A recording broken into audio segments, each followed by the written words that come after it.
মজদুর monitoring cell অনুমোদিত ভ্রাম্যমাণ কৃত্রিম গো প্রজনন কর্মী অ্যাসোসিয়েশনের উদ্যোগে অনুষ্ঠিত হয় রক্তদান শিবির।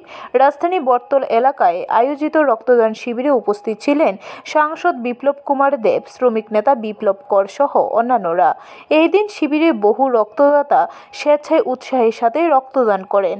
রক্তদান শিবিরে আলোচনা করতে গিয়ে সাংসদ বিপ্লব কুমার দেব বলেন, মানব সেবার সবচেয়ে বড় উদাহরণ হচ্ছে রক্তদান।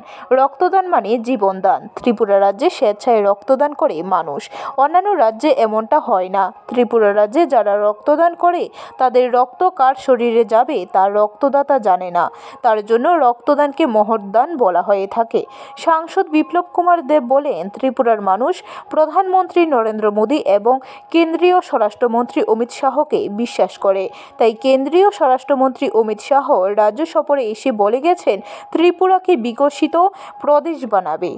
আপনাদেরকে উৎসাহ, মানুষের বলে যাদের ইনকাম কমজোর বা ইনকাম শ্রেণীতে নিচে আছে তাদের মানসিক শক্তি কি কেন এরা বেঁচে থাকে, তাদের মানসিক শক্তি এরা সবচেয়ে উদার।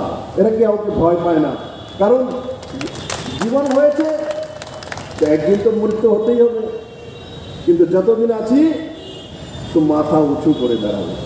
আমিও ভাই অন্তিম ব্যক্তির মতোই, আমিও গরিব ঘর থেকে উঠে এসে মুখ্যমন্ত্রী হয়েছিলাম, এখন মেম্বার অফ পার্লামেন্টে আছি, পার্টি সংগঠনে কাজ করি, যা যা দায়িত্ব দেয় যতটা মানুষের জন্য কাজ করতে পারি করার চেষ্টা করি। তো আমাদের মতো লোক যখন উঠে আসে তখন তথাকথিত কিছু কিছু রাজনৈতিক দল আছে যারা পারিবারিক পার্টি চালায়, বিশেষ করে কংগ্রেসের নাম লিখে হয় পারিবারিক পার্টি চালায়, এরা আমাদের মতো লোককে পছন্দ করে না। ব্যুরো রিপোর্ট, খবর ত্রিপুরা।